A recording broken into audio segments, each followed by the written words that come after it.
श्री स्वामी समर्थ.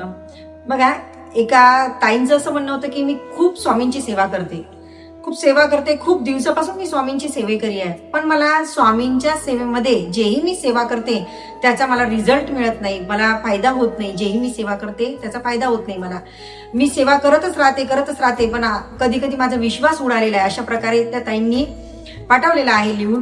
पण मग मी त्यांना सगळ्यांना सांगते की तुम्ही स्वामींची सेवेकरी, आपण स्वामींची सेवेकरी आहोत, मग आपण स्वामींवर सगळ्यात पहिले विश्वास ठेवायला पाहिजे आणि जेही सेवा तुम्हाला मिळालेली आहे ती संकल्पयुक्त करायला पाहिजे. आणि त्याआधी सगळ्यात पहिले आपण सेवा कशी करतो हे सगळ्यांनी आपलं माहिती करायला पाहिजे. सगळ्यात पहिले म्हणजे स्वामी स्तवन 1 माळ आपली स्वामी समर्थ महाराजांची असायलाच पाहिजे. त्यानंतर 3 अध्याय 11 माळी. तुम्ही कुठलीही सेवा करा, 3 अध्याय 11 माळी जर नसेल कुठल्याही सेवेचं फळ तुम्हाला मिळणार नाही. आणि दुसरी गोष्ट म्हणजे आपण परान्न बाहेर खातो का? ज्या वेळेला आपली संकल्पयुक्त सेवा असते चालू त्यावेळेला आपण परान्न हे टाळायला पाहिजे.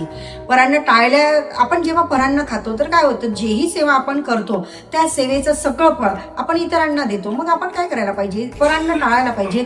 ज्यावेळेला आपण परान्न टाळतो की त्यावेळेला आपल्या सेवेचं फळ आपल्या जवळच राहते. पण काय होते, आपण मग कधी कधी काय होते, स्वतः चूक करतो, पण मग आपल्याला असं वाटतं की मला अनुभव काय येत नाही. बरेच काही अशा गोष्टी असतात की ज्या स्वामींच्या सेवेमध्ये आल्याच्या नंतर आपल्याकडून ते होत नाही. सेवा करताना आधी संकल्प हा आपला असलाच पाहिजे.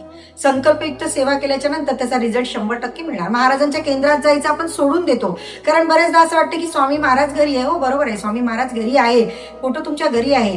पंढरपूरलाच का जातो आपण? विठोबा तर सगळीकडे आहे, पण आपण पंढरपूरलाच का जातो? मग काय आहे, मग पंढरपूरचं काही महत्व आहे? विठोबा तिथे प्रत्यक्ष आहे म्हणून आपण जातो. मग स्वामी महाराजांच्या केंद्रामध्ये जर गेल्याच्या नंतर मी काय सांगते तुम्हाला, जेही मी सेवा सांगते ते खरंच स्वतःच्या स्वअनुभवातून नाही. आम्ही प्रश्नोत्तरी जेव्हा करतो तेव्हा इतरांना जे सांगतो त्याचे अनुभव त्यांना रिझल्ट मिळतात आणि तुम्हालाही काही मिळणारच सर्वांना. पण तुम्ही केंद्रात जायला बिलकुलही विसरू नका. केंद्रात जायचं आणि संकल्पित सेवा करायची आणि सेवा करताना परांना बिलकुल टाळायचं.